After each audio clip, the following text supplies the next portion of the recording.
How's it going, everybody? This is Dietz here, the Animal Hunter. And today I'm going to start teaching you how to play my newest cover, Infinity Mijinion. Just a little background information. Just graduated college, and I'm really happy about that. I also found an internship, so I'm all set for a job for now. Besides that, I'm definitely still playing guitar. Eternity Lost is starting to move towards getting stuff done again. I mean, our singer moved to Ohio, so that caused a lot of trouble. But he's got transportation now, so right now Mike is working on getting the drums to sound good, and we're going to start back up with some new material, lots of shredding guitar. Anyway, I've been thinking, and I want to try to get a video up every single week, which I know is going to be easier said than done because I get up a video like once every month. So I figured now that I got a new website up, I'm going to learn a little bit more web stuff, and I'm going to try to figure out how to easily update my website so that I can post videos or do whatever, because I want to be able to separate lessons and covers, and that way people can just go to the website if they want to find one of my covers. Just click it and search it, because I plan to have a lot of videos. So this series of videos is going to be teaching you how to play Infinity Mijinion. Now I know I have a couple other lesson things started, like my sweep picking lesson. I still haven't gotten to part 3 yet, but I'm working on it. So until then, I'm going to teach you how to play the song, and I'm going to have a small lesson every single week. So the song starts off with that big open power chord.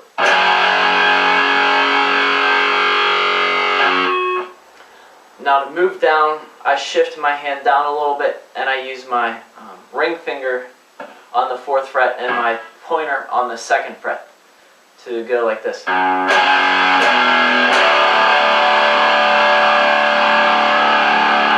I use those 2 fingers, that gives me the least amount of movement that I need to make. For the second half, you don't really need to use this trick yet, but I'm going to show you it now anyway. Whenever I play power chords, starting with the root note starting on the 5th string, I like to mute all the other strings, because that's what I do live. For example, if I'm not muting anything, and I just let it ring out like that, whole bunch of noise. So what I do is with the top part of my hand, mainly my pinky and my ring finger, I hold that over the strings a little bit, so all those top strings are muted. Still sounds a little out of tune, but you get the point. And for the top string, I tend to use my middle finger and just cover it like that. I just make sure that it's not covering the bass note down here. And then I can just strum like crazy.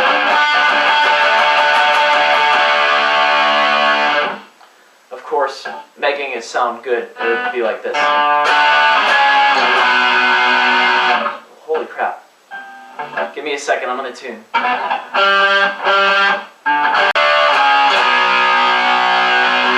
little better. Anyway, after that, it's two strikes on the 2nd fret bar.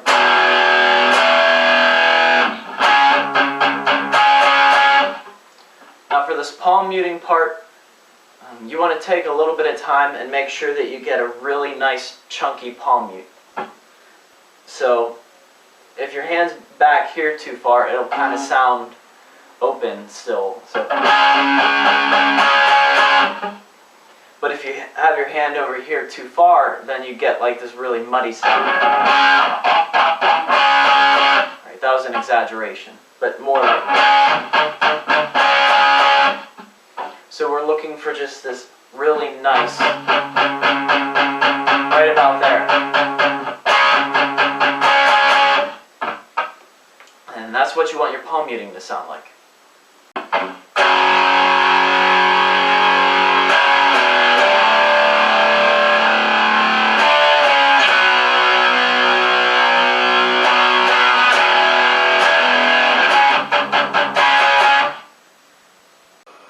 And now it's time for the acoustic part. But I'm going to use this guitar for now because it's kind of wrapped up. So, here we go. In order to create this part, I first learned the actual chords of the song during the verses. So it goes F sharp, then it goes up to an A major, which, I mean, in the song it sounds like just an A5. But if you've seen any of my videos talking about like the harmonized major scale, that would be the corresponding chord. And then we go to B minor, or just B5, to a C sharp minor,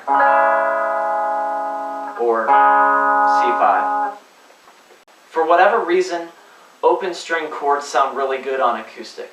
Probably just because they sound all pretty and stuff.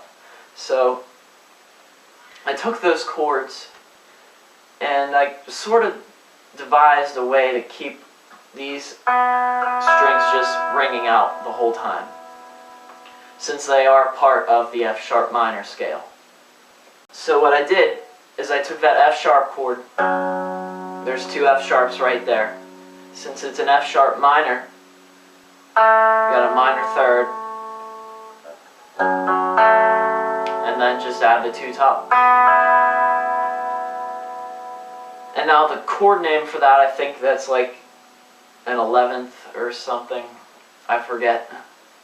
I haven't been practicing jazz like I should, but it's a complicated chord name. You don't have to worry about it, just know how to play it for the song. Next, I'm going to take the, I'm going to use A as the root note. Since, like I said before, A5 is the next chord in line. So I'm playing the other top four notes the same, right here. And I'm just changing this F sharp to an A. So I have this.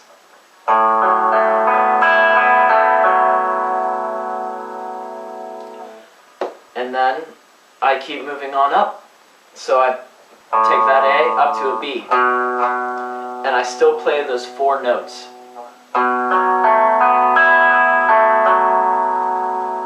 Which, once again, forms like some sort of 9th or 11th. I'm not thinking right now. So I'll let you know soon. And then I move up to that C sharp. I only make one note change for this one. So we got our C sharp. This time, instead of doing this,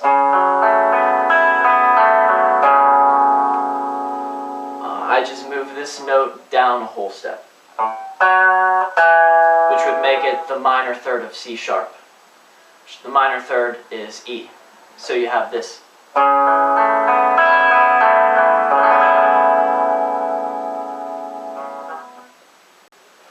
I kind of flew through that, so let me go over the fingerings. The way that works best for me is I use my ring finger on the very bottom string. And I use my pinky on the D string on the 4th fret, and my pointer on the G string on the 2nd fret.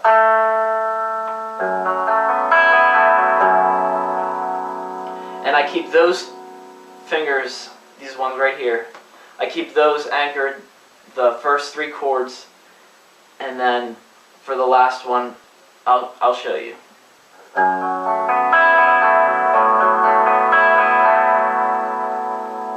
Alright, I take that back. 3rd chord, I put my pointer finger on the 2nd fret of the A string, and then I move my middle finger where the G string is. And then I do a quick pinky switch. Gotta be fast. Put your pinky on the 4th fret of the A string, and then move your pointer finger onto the 2nd fret of the D string.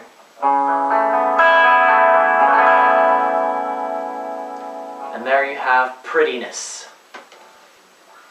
In addition to left hand fingering, you might be like, how the heck do I pick that? So There's a couple ways you can do it. I just take it straight down and up motion. Kind of like a super slow motion sweep picking. So go down, down, down, down, up, up, up, up. Down, down, down, down, up, up, up, up, down, down, down, down, up, up, up, up, down, down, down, down, up, up, up, up. You can also alternate pick the whole thing if you feel more comfortable that way. So go down, up, down, up, down, up, down, up, down, up, down, up, down, up, down, up, down, up, down, up, down, up, down.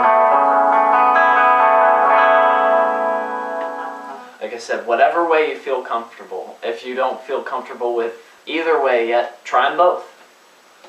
Next, I continued with that openness in the verse part. So the chords that go on are D to an E.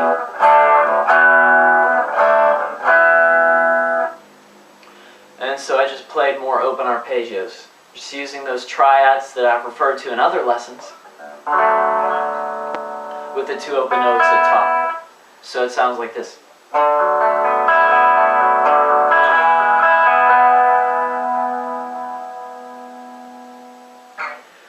And the picking pattern for this is a little bit different. So I have the tabs on my website. You can take a look at those. But there's a little bit of string skipping involved, because right here, this is what I'm doing. Right here I go down, down, up, down, down, up, up, up. So there's a big jump there that you might have to get used to. Just take it slow and play it to a metronome. Lastly, we continue that arpeggio sequence, but then we move to a C sharp afterwards, so it's like...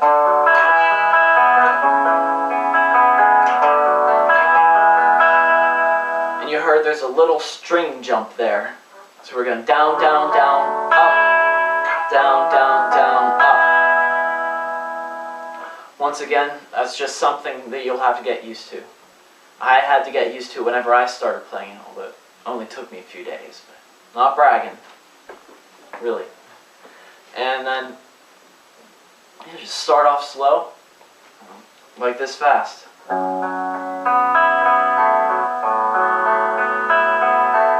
Or whatever speed you need to get it clean, and then work your way up. So that's the first part of my cover. Next week we'll get into the fun stuff.